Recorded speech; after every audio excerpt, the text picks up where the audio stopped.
Assalamualaikum warahmatullahi wabarakatuh. My name is Farah Mumtahana from Space Research Center 8 BIN.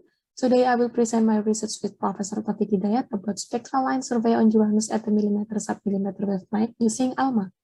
Here is the research background. Why did I do the line survey on Uranus using ALMA?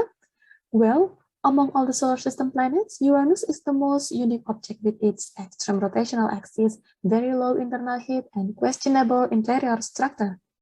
The knowledge of this body is limited as the only spacecraft to visit was only Voyager 2.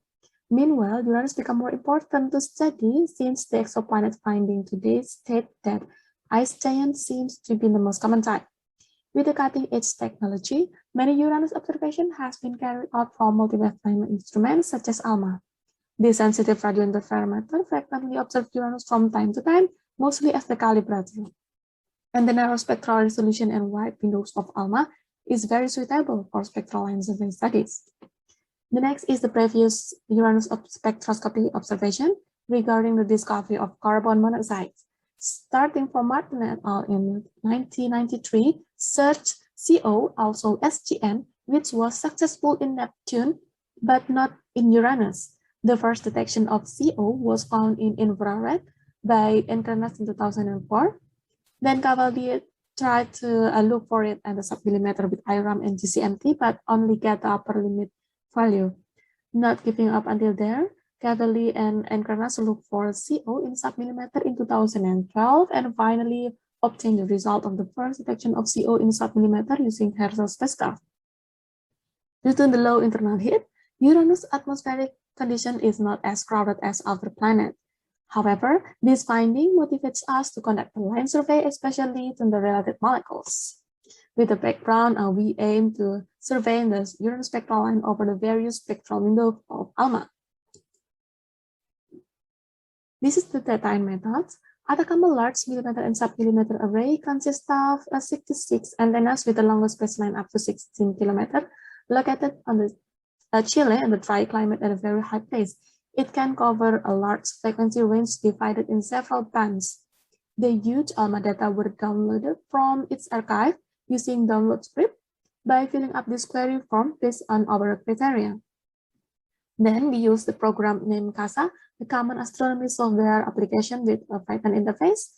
This CASA works in the following flowchart, starting from raw input and the flagging and the calibration, then data processing.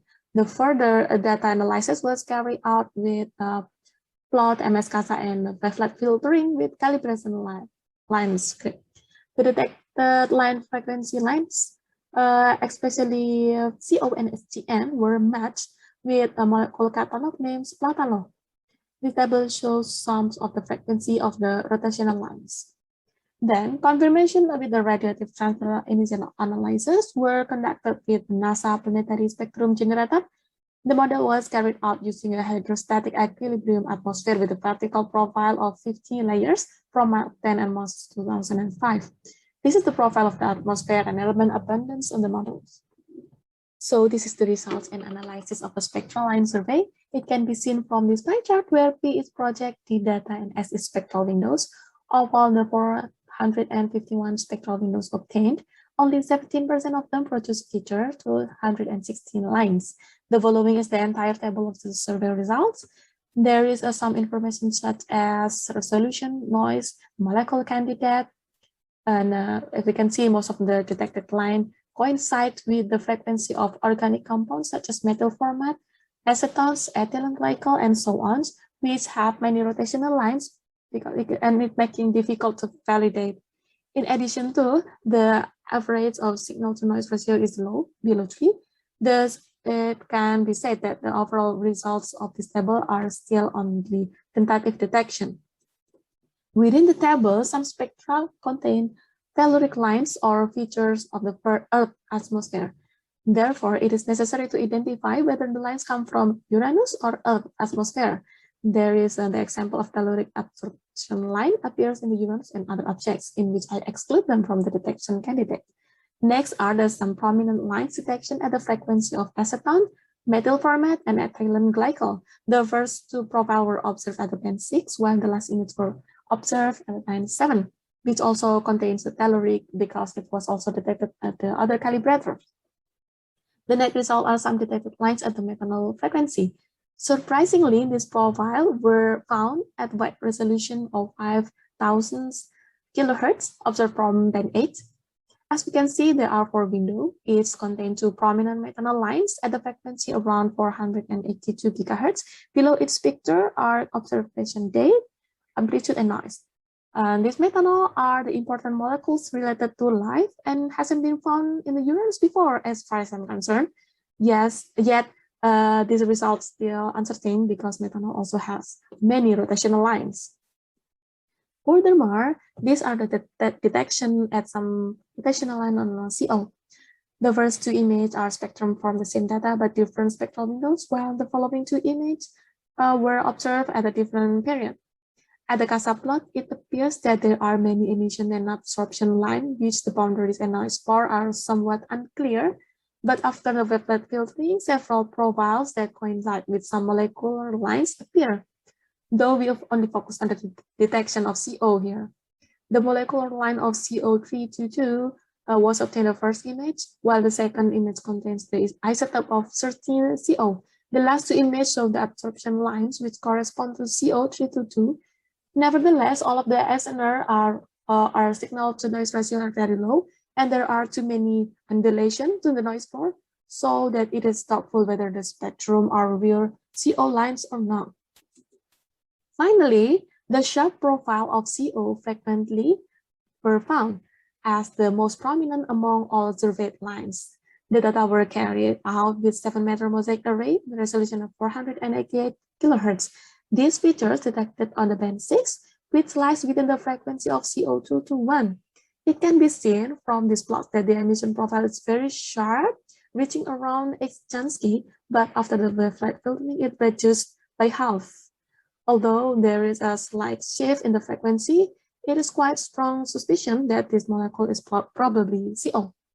However, from our final result, the CO finding was inconsistent that probably this molecule is not in equilibrium.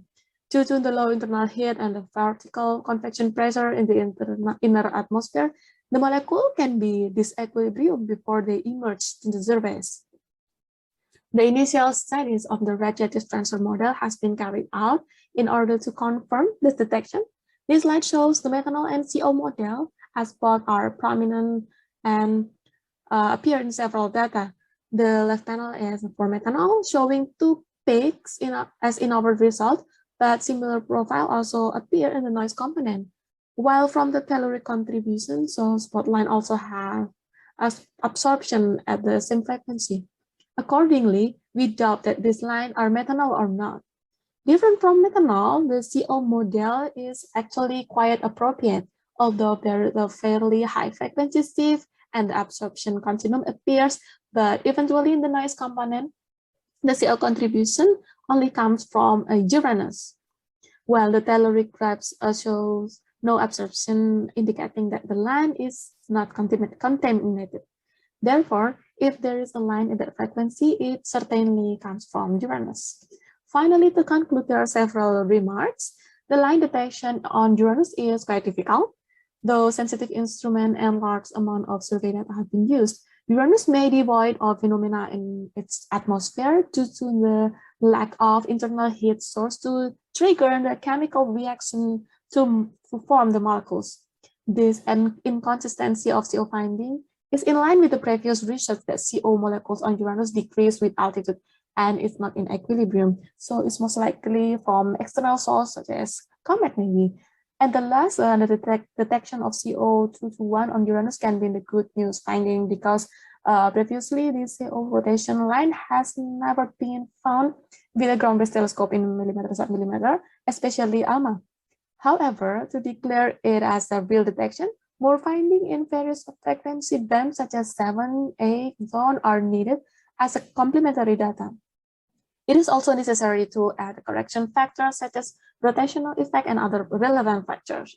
Well, I think that's all of my presentation today. Here's in acknowledgement and to ALMA and Lapan Scholarship, and there are my references. Any discussion and comments are welcome. Thank you very much. Wassalamualaikum warahmatullahi wabarakatuh.